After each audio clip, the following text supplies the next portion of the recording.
Evolutionary.org podcast coming your way, episode 452. Stevesmi here and the Ricky V Rock. What's up, buddy? How you doing?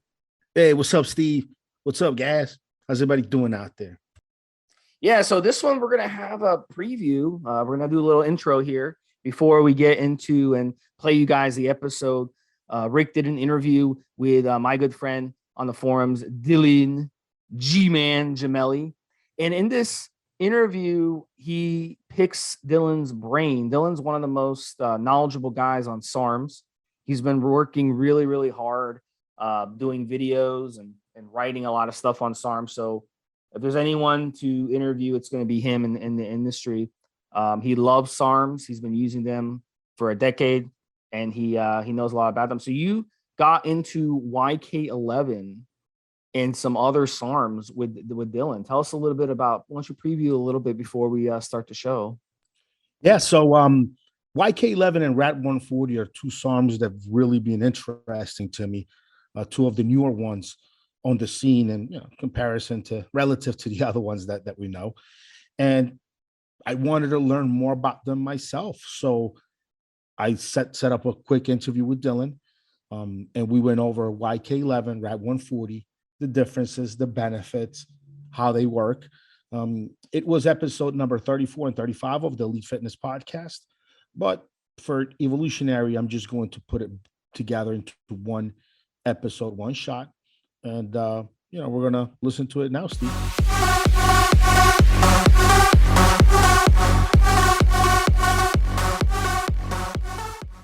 Hey, what's up, guys? This is Ricky V, and you're listening to episode number 34 of the Elite Fitness podcast.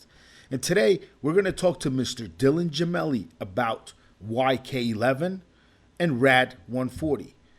But before we get started with that interview, I want to tell you guys about my brand new product called N2 Transderm. Now, N2 Transderm is a topical cream you apply to your shoulders. You can apply it to other body parts as well for different results, but mainly the shoulders to increase testosterone levels. N2 Transderm has several ingredients. One of them is dihydroepiandrosterone. It is suspended in a topical emulsion that you apply right on the skin.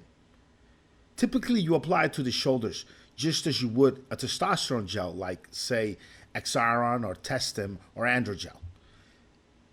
The dihydroepiandrosterone that is contained in N2 Transderm is a precursor to the biosynthesis of testosterone in your body.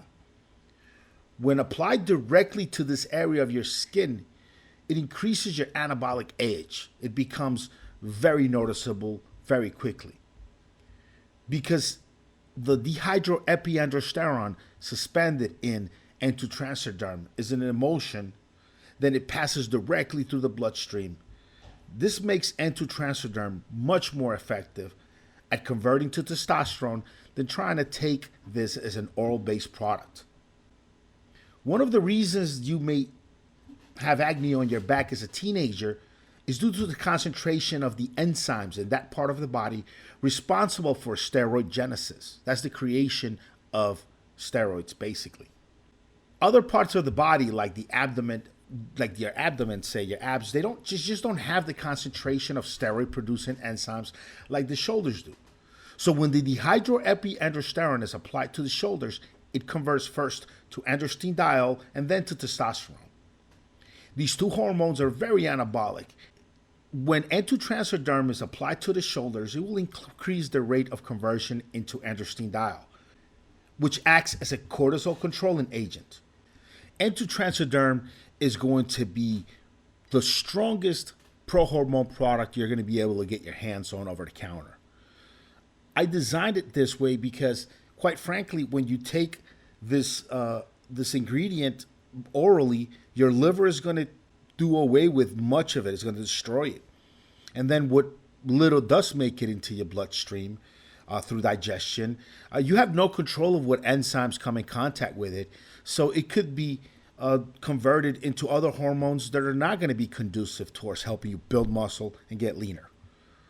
So using this pro-hormone and putting it right on the shoulders and upper back is going to make sure that, one, it doesn't get destroyed by the liver, and two, that it comes in contact first with the enzymes that are going to turn it into androgenic hormones that are going to help build muscle. So check it out, guys. Go to Transoderm.com. That's N2. That's N2. TRANSODERM.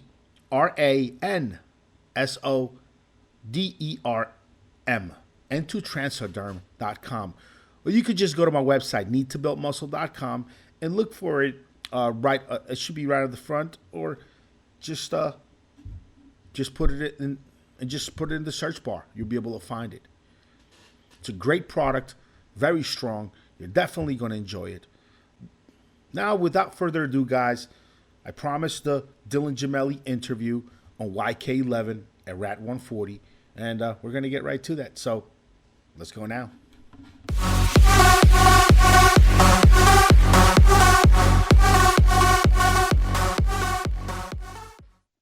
Yeah, so YK11 is one of those new wave of SARMs, and it just seems like there's a new SARM or peptide coming out every 6 months nowadays.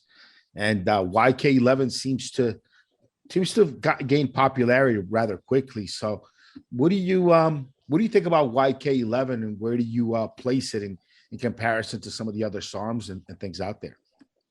You know, YK11 is a good one actually to discuss. It's difficult because it's hard to even classify it just completely as a SARM. You know, like, and we've talked about this several times, but you remember it was always just a couple. You know, it was 2866 S4, and then GW came along, LGD, but there were just a few, but they were kind of similar, different benefits, but kind of on the similar wave of, they're just designed to prevent muscle wastage, but 2866 provides your healing. LGD is a little bit more bulking, but still kind of the same premise.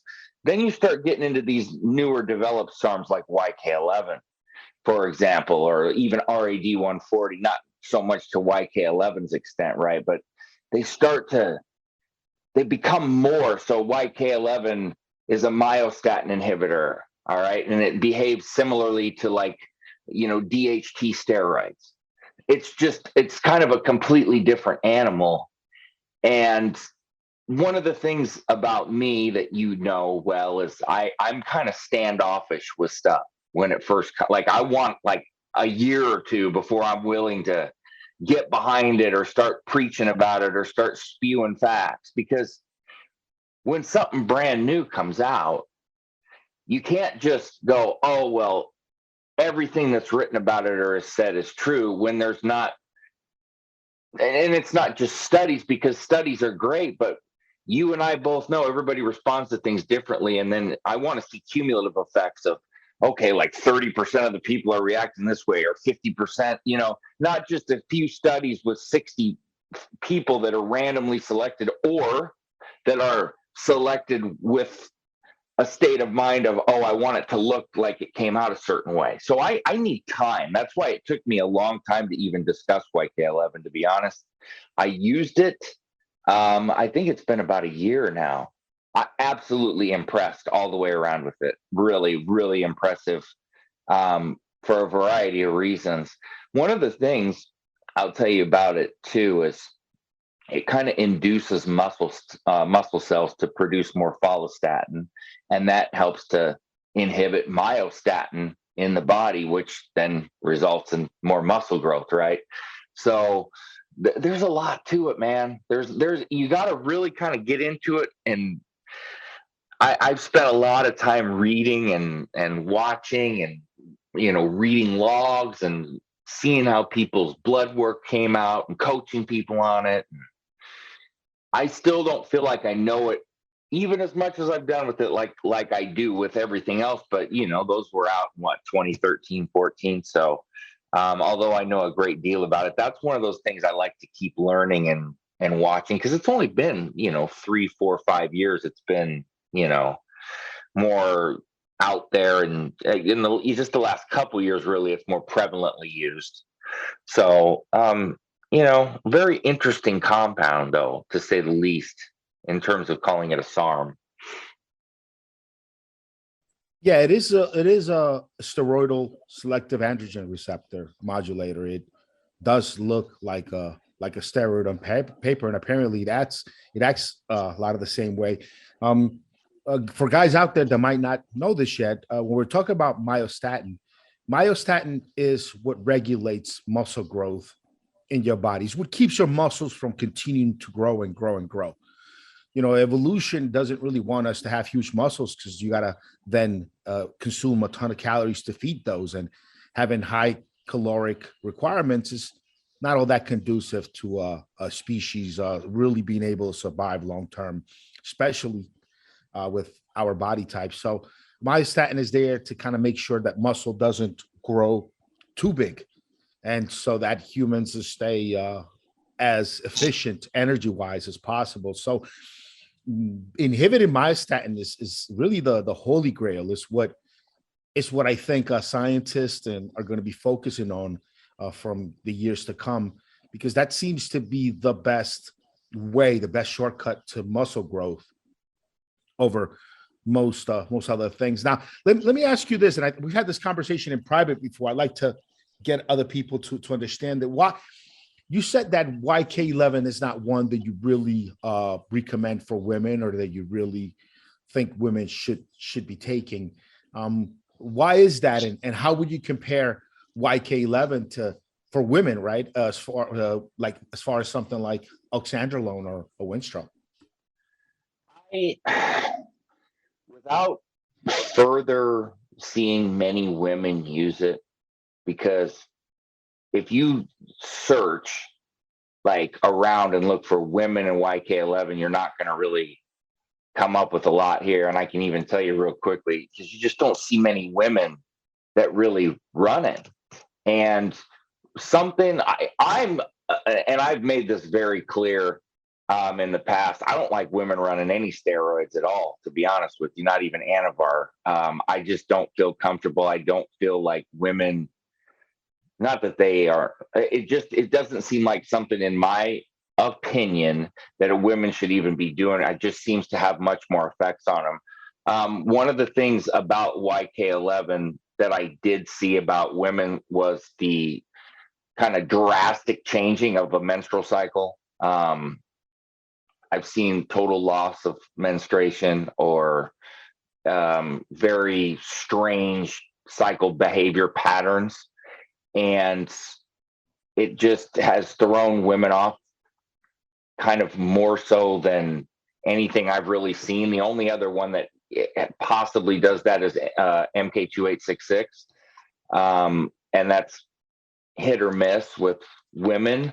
But this one, in what I've read, which isn't a ton, you can go in and find some women that actually have put things out on message boards and forums and or different websites asking questions, and that's kind of the thing that you will continue to see pop up, is about the menstrual cycles and very odd attitude changes, and the chances of like virilization and things like that, from what I understand, are pretty low. It's not something that I would really worry about, but I just get scared on anything that's steroidal or has any kind of effect like that on hormones, to that extent that male attributes could occur, even though and stuff that we know it won't. I'm just one of those hesitant people, and I've been given shit, called a pussy about the way I approach stuff, but I just prefer to be more cautious. And okay, so let's say that we found out of 100 women that took YK11, 5 of those 100 experienced virilization, or let's just even say 2. That would still be a huge red flag to me. To every single woman I talk to, I say, look, it's a possibility, and just knowing that's a possibility, I say fuck it. If a woman does want to run YK11 and test it out, I would be very careful with the dosing. I generally only recommend 10 milligrams a day for men. So as a woman, I would be like in the 2.5 range, possibly 5. But I wouldn't go any higher than that. at all. And I would keep it more so to like a 6 to 8 weeks as opposed to a man that was going to run it, 12 weeks. I would just be I would tread lightly, I guess is what I'm saying. So, but then again, I'm a little bit more conservative with dosing and hesitancy and being more careful. I feel like people are too loose with that shit, and that kind of brings on that negative outlook. So, like the way that the media portrays steroids or, government or things like that, a lot of that, and a lot of them getting that is getting misinformation from people that don't know what they're doing. And the people that don't know what they're doing are the ones causing all of this problem, because then it makes it look far worse than it should be. So that's why I err on the side of caution so often. And somebody doesn't like it, fuck it.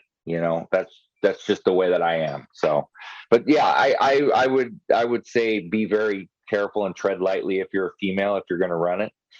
But if you're intent on it, I would say do it very, very moderately.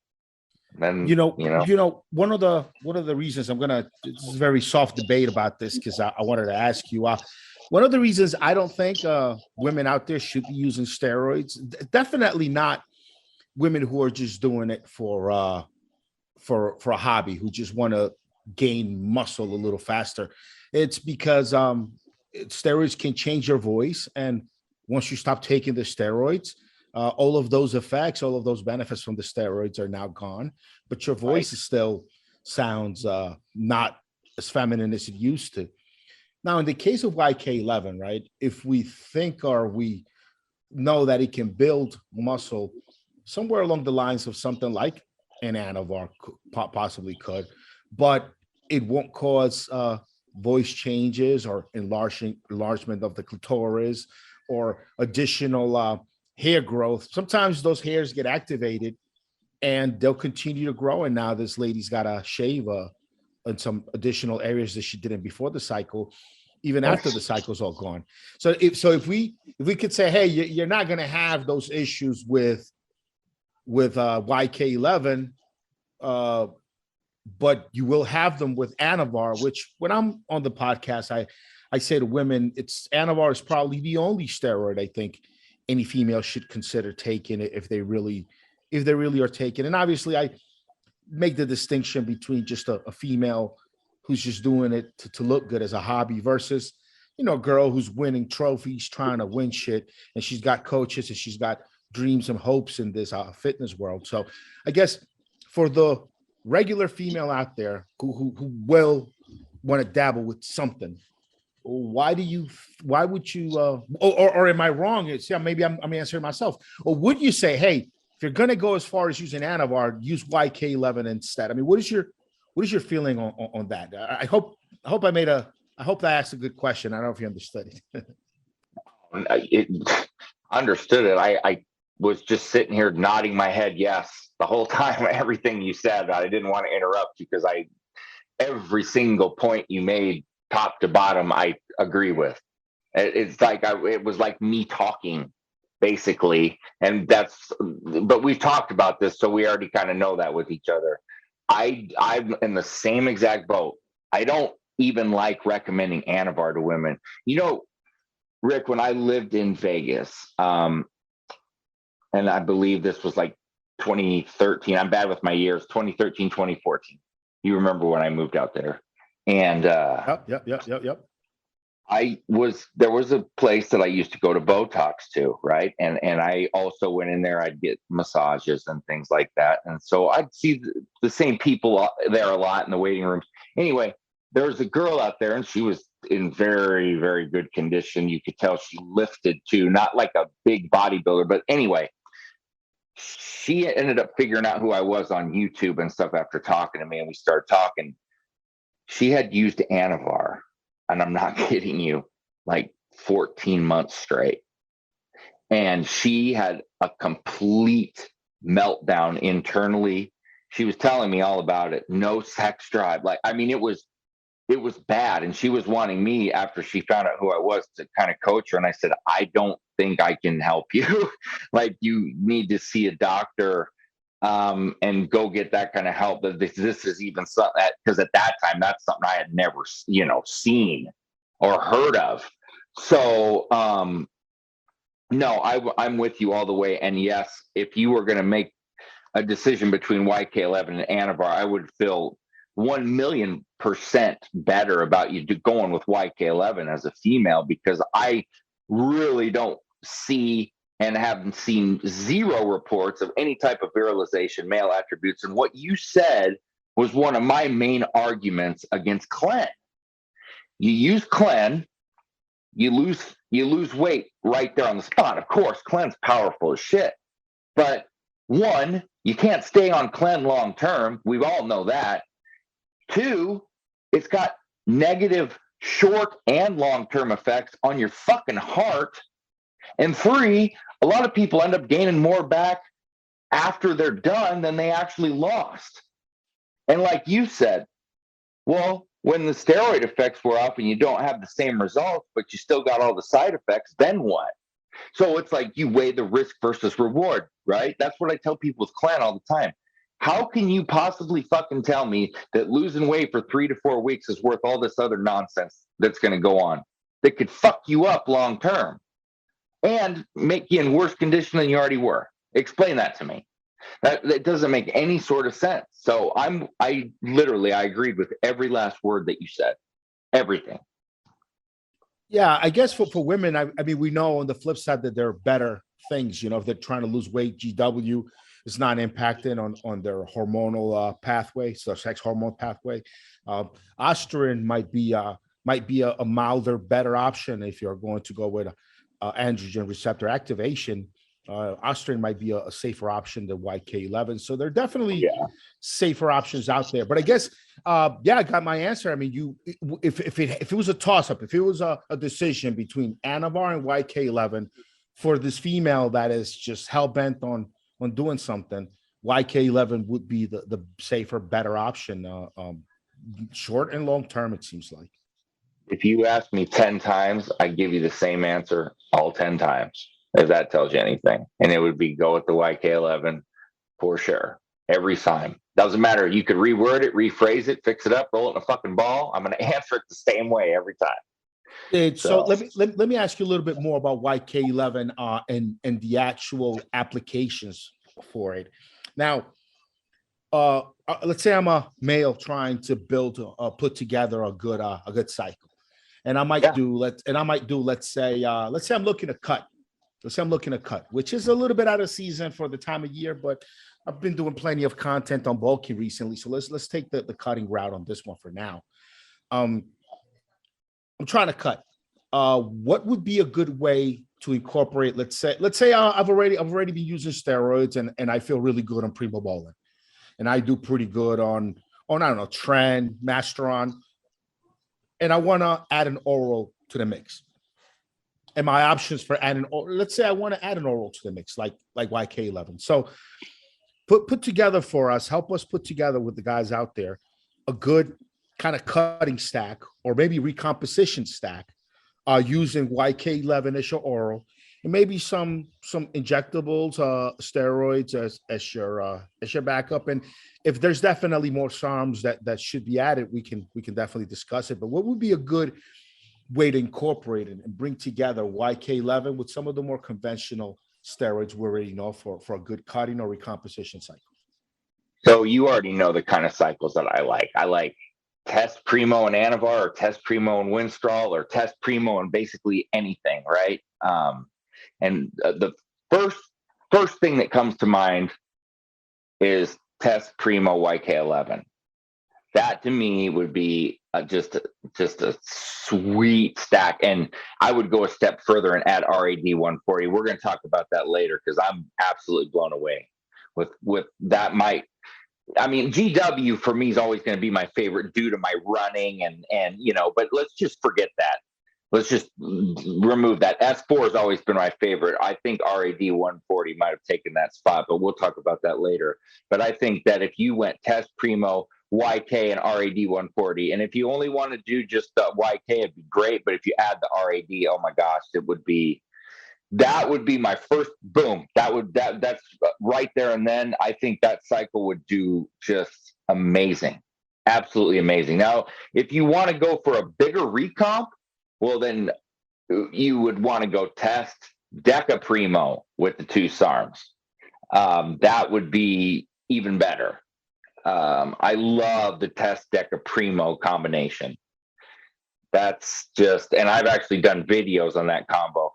It would stack well with Equipoise too. So you could go test Equipoise, YK11, or there again, I would generally keep RAD and YK11 stacked together. The synergy there and what those two can do together, that to me, that's one of the best SARMs duo stacks you could possibly ever consider, because it does everything.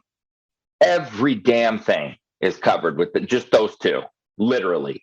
So if you don't want to, I like to run a little bit bigger SARM cycles, because although SARMs are very similar in their base, like we want to prevent muscle wastage, there's so many different specialties.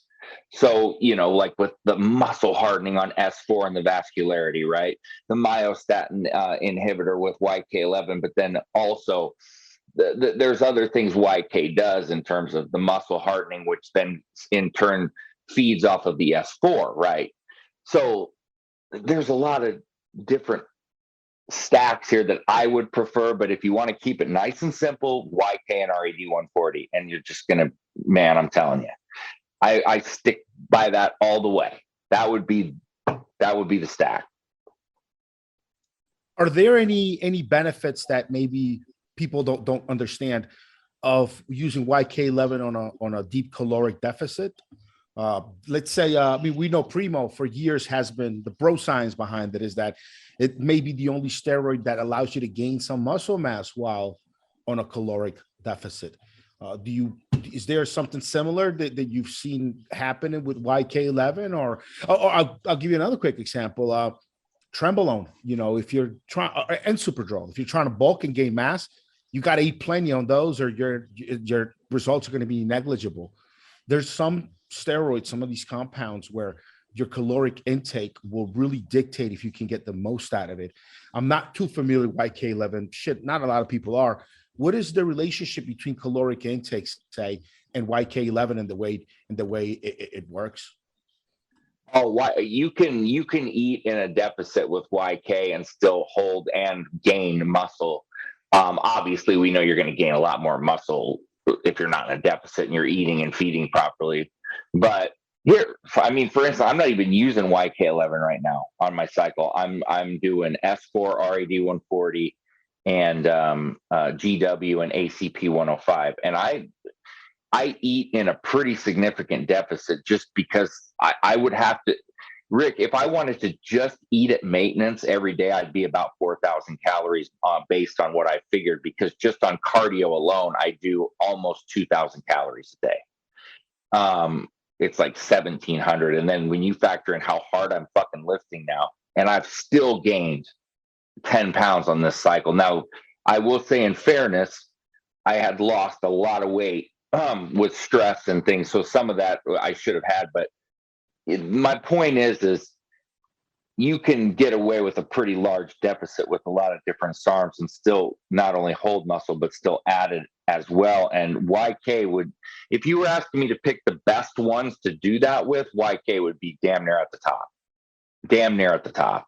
I could make an argument for RAD and LGDs and those, but YK would be right at the top. So yes, in short, absolutely, you can do that. So it's a good compound to run during a caloric deficit to maintain mass. Do you think it could build a little bit of mass the way people have the way people think Primo Bowling does, or not that far? I would say right on par, to be honest with you. But like you said, like we said right at the beginning, YK on paper is pretty much a steroid. I mean, it is what it is, but I think we both know that. So it's not like we're making some huge leap here to say, oh, well, you could get this very similar, or maybe even more so than with a steroid. I don't. that nonsense needs to stop in terms of what things can and cannot do. I mean, it's proven through logs and everything what people gain on YK11. I fucking used it, so I can vouch for it. I've coached thousands of people using it, which I can easily vouch for. So yeah, I wouldn't have a big issue saying that it could have similar types of properties at all, to be honest with you. So no, That's an interesting one. What is let's talk about dosages and cycles and run. How much YK11 should a person run for how long for a good cutting cycle? I don't really like to say to go any higher than 10 milligrams a day. I just don't have any comfort with that. The half-life is shorter. You got to split the dose at least twice a day. 3 times a day would be optimal. But twice a day, I think you'll get away with and be just fine. 8 to 12 weeks. Definitely don't go over 12 weeks. I've seen people go up to 30 milligrams a day. I guess I would have comfort even up to 15, but I don't think there's any reason nor need to go any higher than that, to be honest with you. You know how it gets, you get to a point where it's like diminishing returns based upon incorporating too many negative side effects. So there's a certain point where you're not gaining anymore, you're hurting yourself. And I don't foresee any reason to go any higher than that, or to exceed 12 weeks. And you can still get, I generally recommend 12-week SARM cycles. You can still do quite a bit on 8 weeks with YK. But I have no issue going 12 with it. And that's what you'll see me recommend when I write cycles out. But yeah, no need to go any higher than that, brother. And 2 to 3 times a day on the split dosing. Like, 5 milligrams 3 times a day would be perfectly fine. And as far as liver toxicity with YK11 or toxicity to any other organs, what do we know about it right now as far as what kind of toxicity we're looking at? There shouldn't, excuse me, I'm talking too much. There really shouldn't show to be any kind of toxicity. I've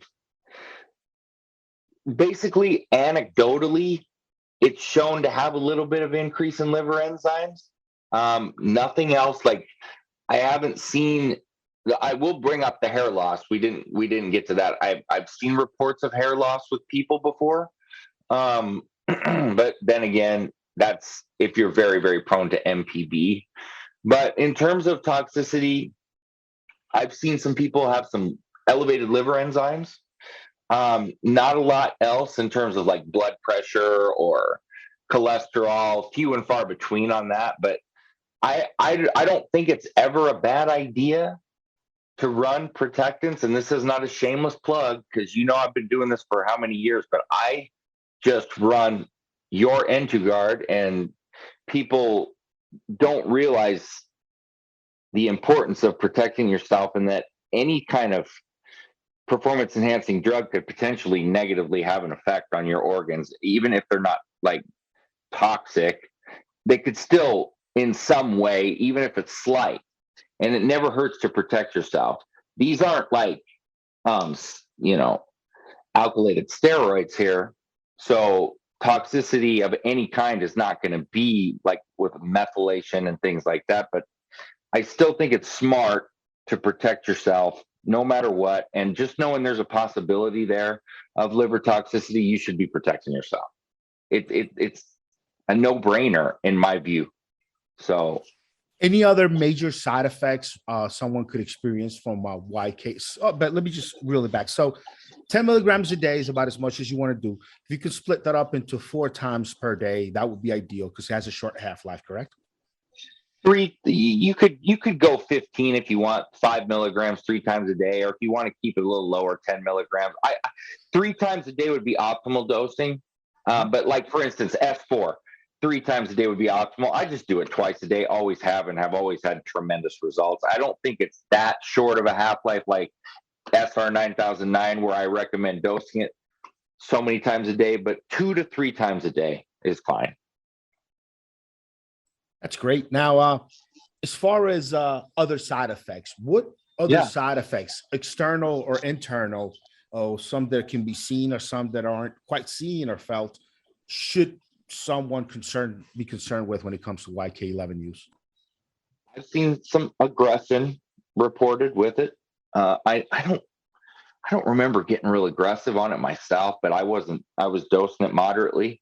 But I have definitely seen people that have reported that.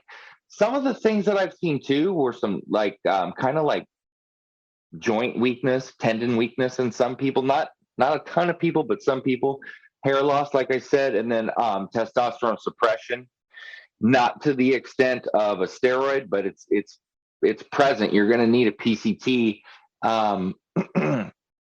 One thing about a lot of SARMs is you won't see your LH and FSH go down. In fact, some people see it go up, even if their total test goes down. With YK11, you will see those drop. So that's why it's not a bad idea to run a full PCT with it. A lot of times we can get away with the mini PCT on the lighter suppressive, SARMs like 2866 or to a lesser extent LGD 4033, things like that. But this one, when you're hitting it all the way around, it's never a bad idea to run a full PCT. But those are generally the areas that I see the most side effects reported on. All right, so we are YK11. Definitely we got some good info on it today. We'll keep talking about it on future podcasts. Now, let's start getting into RAD140 a little bit, and maybe start off drawing some distinctions. When someone is trying to construct a cycle, when someone is trying to decide what to take, when someone maybe is already taking these compounds and wants to understand some of the effects and side effects, what are the major differences to the user in their system, in their body, in their day-to-day, between YK11 and RAD140? There's some similarities there, even with side effects to an extent too, which we'll get into. You're going to be able to run RAD at a higher dose, but that also, that's neither here nor there really. But when when we were talking about YK, when RAD140 first came out, the main thing about it was it's supposed to be a replacement for TRT. Like you could use that as your TRT instead of test. Well, that obviously is not factual, right? But it can increase muscle mass, I feel, more so than YK11 does, but they both have a real strong affinity for adding lean muscle. And there's several studies. I'd have to go back and get them, and maybe I can post them on forums, but there's several studies that get into, especially with RAD140, that show really strong lean muscle gains in the, a lot of them are rat studies, excuse me, but they have shown a lot of lean muscle gain. So that's one of the things that it does very strong. Fat loss, and I can attest to this because I'm using it right now, gaining 10 pounds and having absolutely no body fat gain whatsoever. And in fact, I haven't really gotten it tested, but I feel like it's dropped. And that's a lot of weight to gain and maintain or lose body fat with. And RAD140 is definitely helping a lot with that. I can tell you that. It also has it's very helpful in increasing bone mineral density, and it can also reduce prostate size. So that's a big deal. That can be a big deal to a lot of people. One thing I've never really talked about before, because I just kind of read about this more recently, but and please don't think I'm saying this is a cure for breast cancer, but there was some preclinical studies that showed that it suppressed growth of breast cancer cells in vivo and in vitro models. So it was a pretty promising preclinical thing that they did on it. That's got to be obviously dug into further and whatever, but it's just something to note that was looked at and actually showed, positive results there. That's kind of amazing. It really is. So I don't know, man. Rick, I have like a deep love for RAD140 now, and I'll tell you this: I always study search terms and key terms and see what's the most popular. RAD140 is far and fucking away the most searched SARM term, the most widely bought SARM right now. Over the past like 8 to 12 months, it's taken over, literally taken over, and with damn good reason. So I don't know, man. It's my new favorite, honestly, because the way it's performing for me right now, it's like, wow. It's interesting because it's a compound that helps you build muscle, and it also helps alleviate some problems with the prostate, some of the growth in the prostate, and you get to kill two birds with one stone there, because it's what, you know, guys over 40 is what we're worried about, having prostate issues over using some testosterone or using a little bit of this, a little bit of that. You know, it's funny, but there have been other compounds that have gone into trials to trying to find an option for testosterone for TRT. And RAD140 is not the first one that they've tried. And from some of these that I've read, it seems that testosterone creates a healthy amount of estrogen. And some of these compounds that have been tried but didn't quite make it is because they didn't produce enough estrogen. They could actually suppress your estrogen, which long-term for a man it's not a healthy thing. You know, if you're replacing testosterone, but you're also lowering estrogen, you don't have healthy estrogen levels. It could just bring on a whole bunch of other problems. So that's real interesting. The RAD itself was tried for testosterone replacement. So RAD140, it sounds to me like you're saying it could be used for both bulking and cutting, right? Which one do you think it's better for? It's better at? I definitely cutting or recomposition. Recomposition, it is about as ideal as you're going to find, and I will throw that shit up against a lot and more than likely pick it every time. So one thing I didn't bring up, Rick, it's not like this is its main thing or it's like so great at it on its own, but it does help with endurance to an extent. It's nothing like a GW or an SR 9009, but you know how everybody always wants to talk about equipoise and endurance, and I'm just like, oh, I want to fucking go throw my head through a wall, because you know how much I run, and it doesn't affect it like that. I know when something really affects me. I would put it more on par with kind of like an equipoise boost, but it's still present. And that's just another benefit. And a muscular endurance is where you'll really notice it. I've really noticed it in that area with muscular endurance. It's just, I'm telling you, I don't mean S4 was the king of muscular endurance for a while. How do you compare a RAD140 to S4 as far as that muscle stamina? No, I'm taking RAD every time, and that's hard for me to say because I fucking love S4. I do, but hey, things come along and improve and prove to do more, and RAD's the spot, man. I'm telling you, it really is. It is. So, and I don't say that lightly at all. You know that. How about if we discuss this for YK11? What do you think about RAD140 for women? I have less of a problem with it for women. I just, like I said before, run the dose more moderately. So, you know, I tell women 5-10 milligrams max with RAD140. You'll see tremendous results. That's all you need. No need to ever go any higher than that. But I've never had a big issue with it for women. I've not encountered too many women have. The only thing I've seen a few women talk about was some acne breakouts with it, but that could be anybody. That any type of hormonal change can cause that. So that's, you know, that's something everybody should be aware of, no matter what.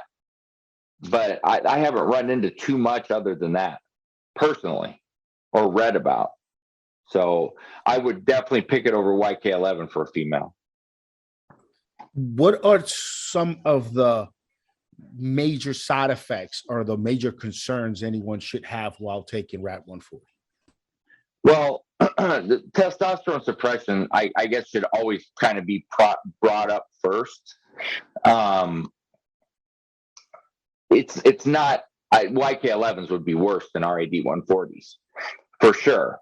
But it's one. I'm not going to say you need a full PCT for it, but maybe just a little bit heavier mini PCT. Some people will just run Clomid or just a test booster. I would say run them both, in there. Don't just pick one or the other. Run them both together and just keep an eye on it. But that's always something. Hair loss is something that is possible. Something to be aware of if you're more prone to MPB. Now, I have, because I always say they're not toxic, I have seen more than a few reports about cholesterol with RAD140. I haven't seen that on myself yet. I know people that have and people that haven't, but it's something to be aware of. You might want to keep an eye on that. It doesn't convert to estrogen or anything like that, but it's something to be aware of always with anything that you run. Just always monitor estrogen, monitor your vitals, monitor these things just to see. Other than that, not a ton. Just acne is always one of those things that you got to be aware of. I have seen a few reports of increased aggression, but then again, you can say that with a lot of things. It's not like a major side effect. Dosages, one of the things, I'll talk about the liver toxicity real quick. They've actually tested it out and run doses 10 times higher than a normal dose, and no liver enzymes increased even at that amount. So that should not be an issue at all. It's the cholesterol that you might want to maybe keep an eye on. But other than that, it doesn't carry a ton of side effects at all, which is another reason why I like it so much. But that's about it. And as far as dosing and how long one could take it and what to stack it with for, cutting. We're talking about cutting today because, you're a big cutting guy. So am I. We like to have abs year round. So let's talk a little bit about that. What dosing, protocols, stacks, length of use, all that good stuff. So the best dose on it is 30 milligrams a day, but I do understand that can get expensive for some people. So 20 milligrams is perfectly fine, but if you really want to hit the sweet spot, you're going to do 30 milligrams a day. Okay. That's what I'm doing right now is 30 because I can get it however anytime I want, but it's a longer half-life. You only got to dose it once a day. Now, if you're on the forums and you follow me, I get asked about cutting cycles more than anything. I think that's just in general, right? So when I'm giving somebody the best, strongest cutting cycle I can go with, it's going to be RAD140, S4, GW501516, and SR9009. The people that want to go up another level, I've been adding ACP105 in there. But RAD, you can fit it into any way that you want. So you can go cut with it, and you can do it all the way around. SR 9009, 9011, S4. These are all cutting, right? Run it with YK11, you can cut with it.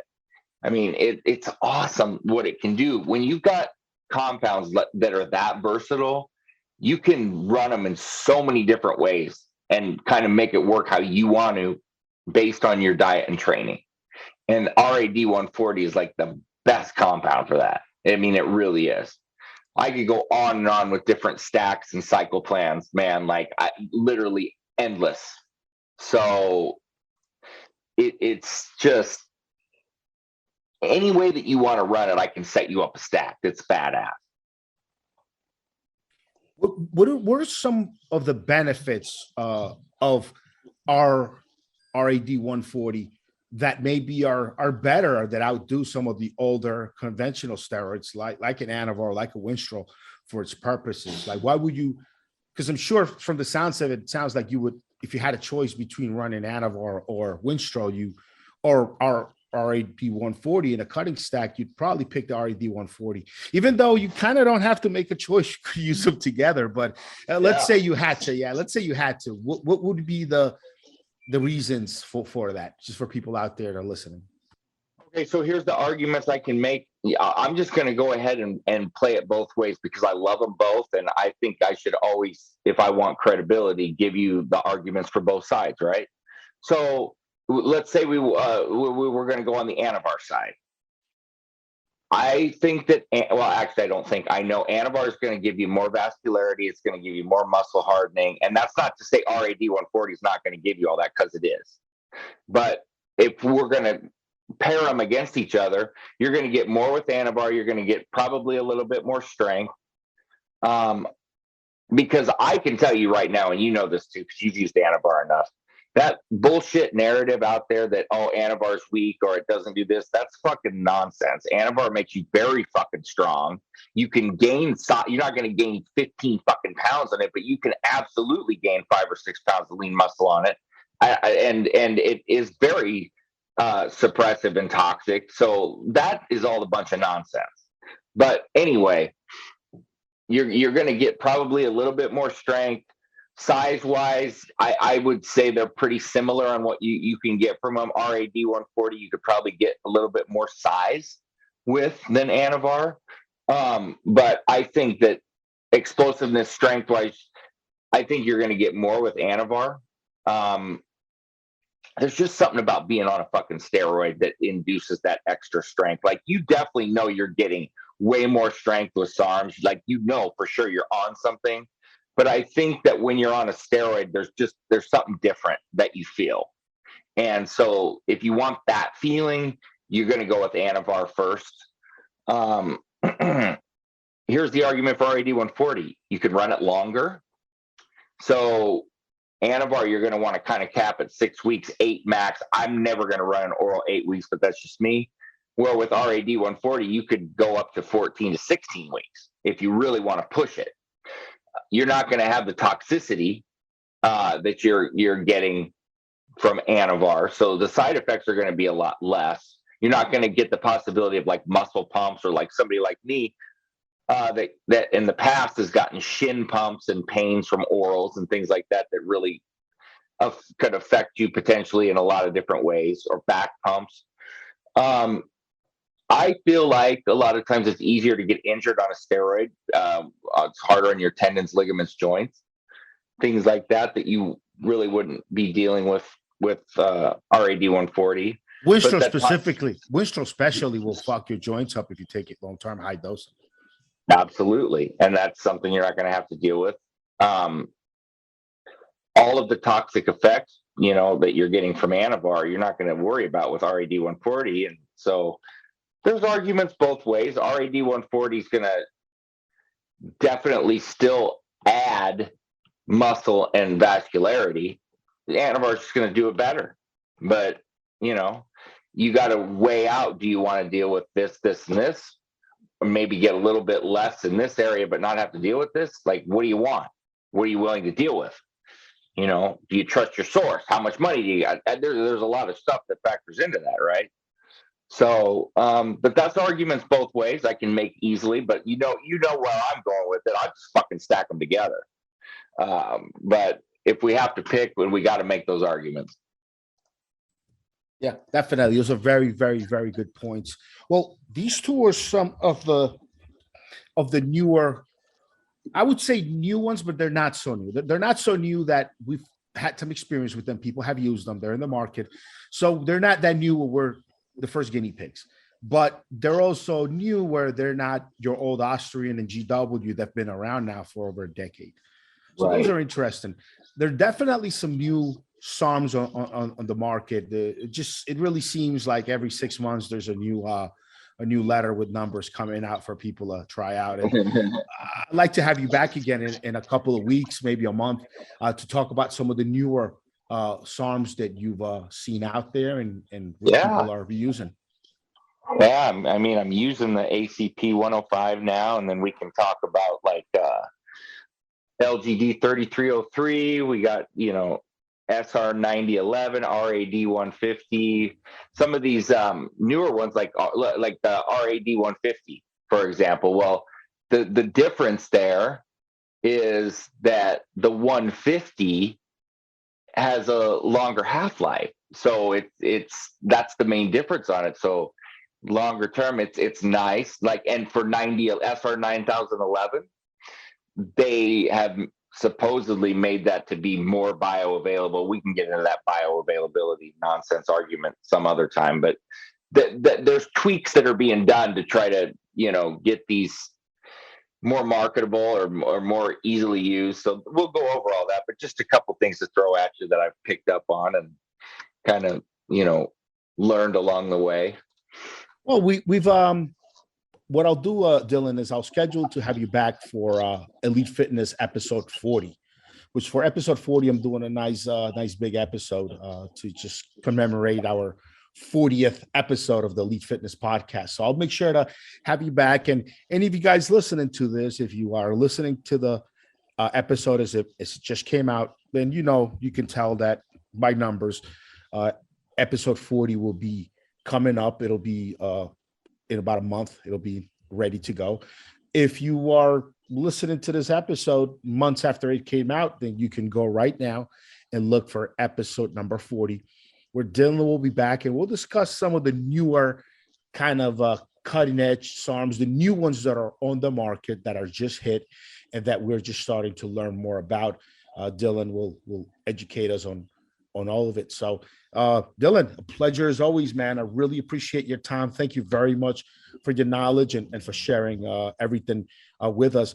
Tell people how they can find you and come talk to you if they want to ask you about their training, their diet, or if they want private consultations or anything. How can people get a hold of you?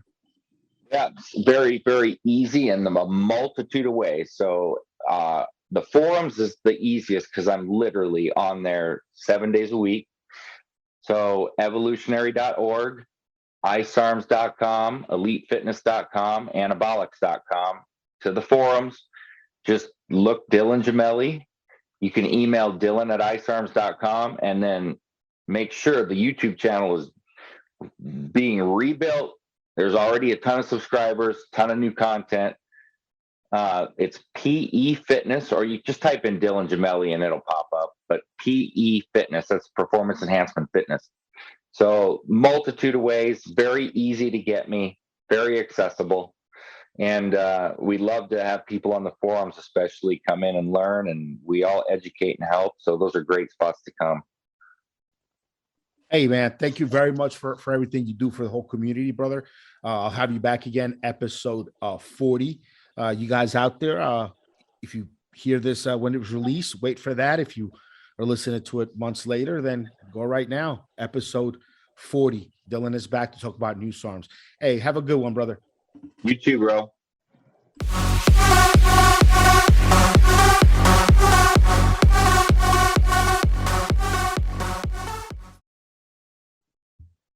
All right, so that was it. It was a really good episode. Hope you guys learned a lot about these compounds. There's definitely a lot to learn. So hopefully, Dylan on the forums, if you guys have any other questions for Dylan, just come on the forums and you can ask them head on.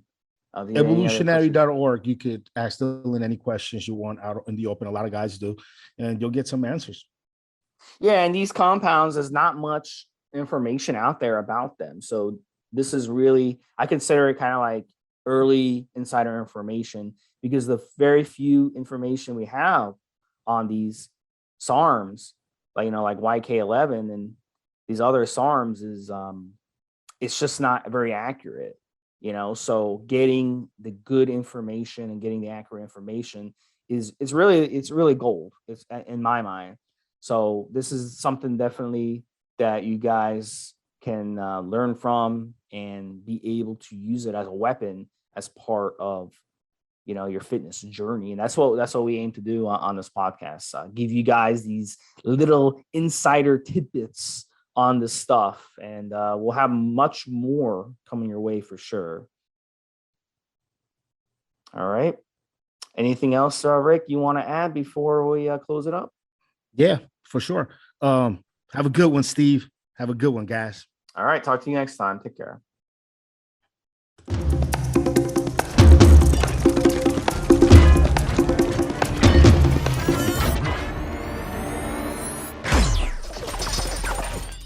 Guys, this is the required legal disclaimer. We are only sharing our experience from years of steroid use.